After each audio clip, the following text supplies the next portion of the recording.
आज के कहानी का शीर्षक है सातवीं दीवार। लखनऊ के पुराने हिस्से में चौक के पीछे वाली गली, जिसे लोग अब भी तारों वाली गली कहते हैं, वहां एक 3 मंजिला हवेली खड़ी है जिसकी सबसे ऊपरी मंजिल पर 7 खिड़कियां हैं। सातों खिड़कियां बंद रहती हैं हमेशा। लोग कहते हैं कि हवेली के मालिक, जिनका नाम अब कोई नहीं लेता, ने 7वीं खिड़की के आगे एक दीवार बना दी थी। बाहर से दिखती तो 7 खिड़कियां हैं, लेकिन अंदर से केवल 6 तक पहुंचा जा सकता है। 7वीं दीवार के पीछे है। उस हवेली में पिछले 11 साल से सिर्फ एक लड़की रहती है, आराधना। उम्र 32। चेहरा ऐसा कि लोग देखते रह जाते हैं, पर आंखें ऐसी कि कोई ज्यादा देर नहीं टिक पाता। आराधना हर शाम ठीक 7 बजे छत पर जाती है।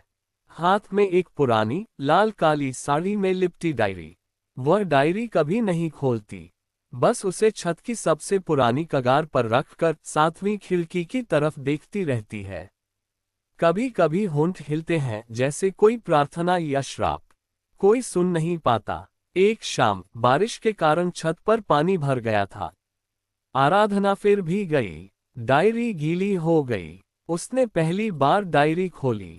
पन्ने खाली थे। सिर्फ पहले पन्ने पर 3 शब्द लिखे थे, काले स्याही से, बहुत पुरानी लिखावट में। मुझे मत ढूंढना। उसी रात 12 बजे के बाद हवेली के मुख्य द्वार पर दस्तक हुई। आराधना ने दरवाजा नहीं खोला। दरवाजे के नीचे से एक चिट्ठी सरकाई गई। लाल लिफाफा। बाहर सिर्फ एक शब्द लिखा था, 7। अंदर एक पुरानी ब्लैक एंड व्हाइट तस्वीर। एक जवान लड़का और लड़की। लड़की आराधना जैसी दिखती है, पर चेहरा थोड़ा अलग। लड़के के गले में वही लाल काली साड़ी लिपटी है जो आराधना हर शाम डायरी के साथ रखती है। तस्वीर के पीछे लिखा था, तुमने कहा था 7वें दिन लौटूंगा। आज 7वां साल पूरा हो गया। मैं आ गया हूँ।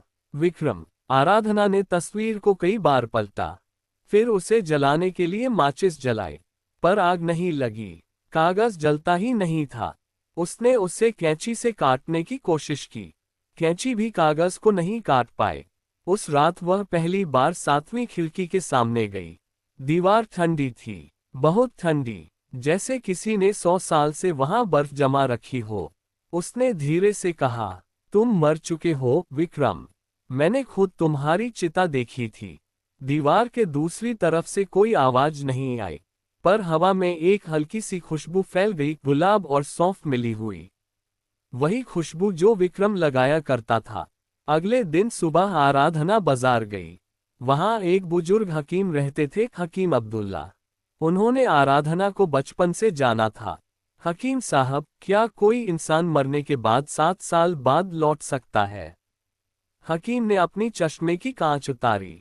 बेटी, मरने के बाद लौटना आसान नहीं, पर कभी कभी इंसान इतना अधूरा मरता है कि उसकी आत्मा को पूरा होने में 7 जन्म भी कम पड़ जाते हैं। तो क्या करें? 7वीं दीवार को तोड़ना होगा। पर याद रखना, जिस तरफ से भी तोड़ोगी उसी तरफ से कुछ आएगा। वह विक्रम हो सकता है या कुछ और। उसी शाम आराधना ने हथौड़ा उठाया। 7वीं खिड़की के सामने खड़ी हुई। पहला प्रहार किया। प्लास्टर टूटा। नीचे से एक पुरानी ईंट दिखी। ईंट पर उकेरा हुआ था, विक्रम 23 अप्रैल 2014। उस दिन की तारीख थी जब विक्रम का एक्सीडेंट हुआ था। दूसरा प्रहार, तीसरा, चौथा, 5वां प्रहार करते ही दीवार के दूसरी तरफ से एक दबी हुई आवाज आई, रुक जा आराधना, अभी नहीं। आवाज विक्रम की थी, बिल्कुल वैसी ही जैसे कॉलेज के दिनों में फोन पर बात करते समय होती थी। आराधना का हाथ रुक गया। तुम जिंदा हो? नहीं, पर मरा भी नहीं हूं पूरी तरह। तुमने मुझे कभी माफ नहीं किया, इसलिए मैं यहां अटका हूं। मैंने तुम्हें माफ कर दिया था। आराधना चीखी, तुमने खुद को माफ नहीं किया। सन्नाटा। फिर धीमी आवाज आए, तो अब क्या करूं? आराधना ने हथौड़ा नीचे रख दिया। मुझे बताओ, उस रात क्या हुआ था? विक्रम ने कहानी शुरू की दीवार के दूसरी तरफ से। उस रात 23 अप्रैल 2014 को विक्रम ने आराधना से झगड़ा किया था।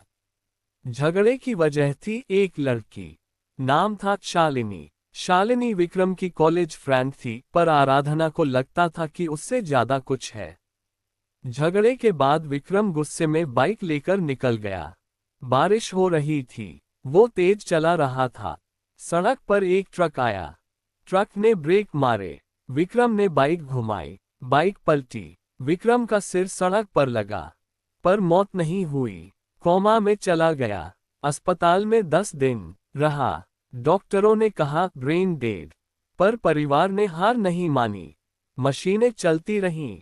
8वें दिन विक्रम की आत्मा जागी। उसे लगा कि वो जिंदा है, पर शरीर नहीं हिल रहा था। वो चीखता रहा, पर कोई सुन नहीं पा रहा था। 10वें दिन मशीनें बंद हुई, पर विक्रम की आत्मा अभी भी शरीर के साथ बंधी रही। जब अंतिम संस्कार हुआ, तब भी वो चीख रहा था, मैं मरा नहीं हूँ, मैं यहाँ हूँ। पर कोई नहीं सुन सका। अंत में वो हवेली लौट आया, क्योंकि यही उसकी आखिरी याद थी आराधना के साथ। वो 7वीं खिड़की के पीछे फंस गया। न दुनिया में, न परलोक में। आराधना रो रही थी। तुमने मुझे बताया क्यों नहीं? तुम मुझसे नाराज थी। मैं डर गया था कि अगर मैंने सच बताया तो तुम और नफरत करोगी। इसलिए मैंने कहा मुझे मत ढूंढना। तो अब तुम्हारे पास 2 रास्ते हैं। पहला, दीवार तोड़ दो। मैं बाहर आ जाऊंगा, पर शायद मैं वो विक्रम न रहूं जो तुम चाहती थी।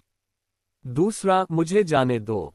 मुझे माफ कर दो सच में, और ये दीवार हमेशा के लिए बंद रहने दो। आराधना चुप रही बहुत देर तक।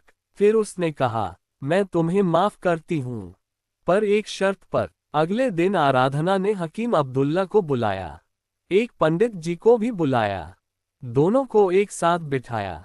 मुझे 7वीं खिड़की खोलनी है, पर विक्रम को आजाद करना है, न कि उसे वापस लाना। हकीम और पंडित दोनों ने एक दूसरे को देखा। फिर हकीम बोले, ये बहुत मुश्किल रास्ता है। तुम्हें अपनी एक सबसे कीमती चीज कुर्बान करनी होगी। क्या? तुम्हारी याद, विक्रम के साथ बिताए सारे पल। अगर तुम उन्हें भूल जाओगी, तो वो आजाद हो जाएगा। आराधना ने लंबी सांस ली। ठीक है। रात के ठीक 2:30 बजे। चांदनी रात नहीं थी। बादल छाए हुए थे।